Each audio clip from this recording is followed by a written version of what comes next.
Good evening, everyone, and welcome to 12 News at 6. Tomorrow, a man will be strapped to a table and executed by lethal injection here in Arizona. It has been 22 years since Leroy McGill was sentenced to death.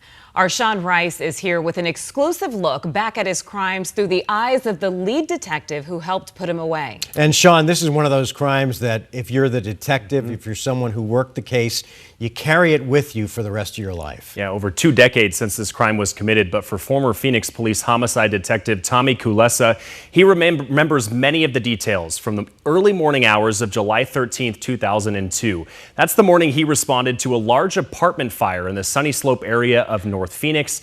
He helped arrest the man who started that fire. He killed Charles Perez and seriously injured Nova Banta. He tells me all of these years later, he believes that those names, the victims' names, are the ones that should be remembered.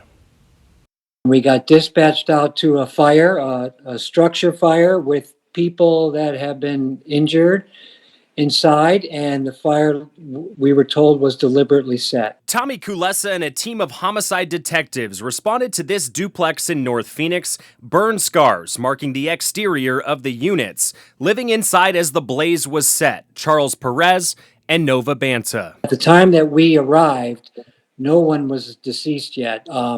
Charles Perez and Nova Banta had been taken to the hospital, and Jack Yates, another person in the apartment, I believe he had minor injuries. Kulesa learned that a man named Leroy McGill had been staying at the duplex with his girlfriend. The housemates accused the pair of stealing a shotgun from them. Enraged by the accusation, Kulesa says McGill returned early in the morning on July 13th, 2002, and set Perez and Banta on fire. Leroy McGill showed up outside the apartment with a can of gas, and he had cut up some styrofoam and put it inside the gas.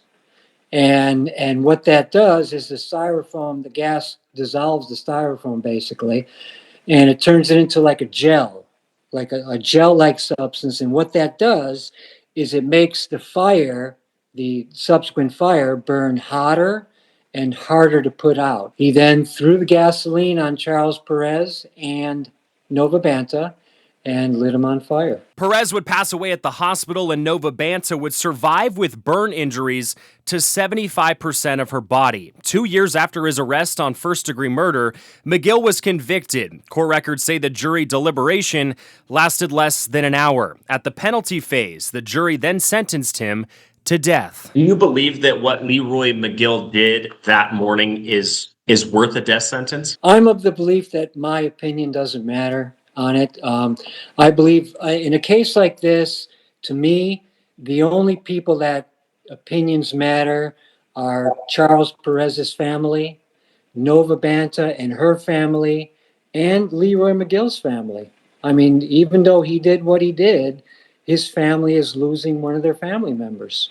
So that's the opinions that should be listened to. After exhausting every appeal, the Arizona Supreme Court granted a motion for a warrant of execution for McGill back in March of this year. Kulesa believes people on death row should be afforded each of those appeals, but on May 20th at 10 a.m., when Leroy McGill is placed on a gurney and is put to death, the victims will be the only people in Kulesa's mind. Leroy McGill has the ability to talk for himself right now.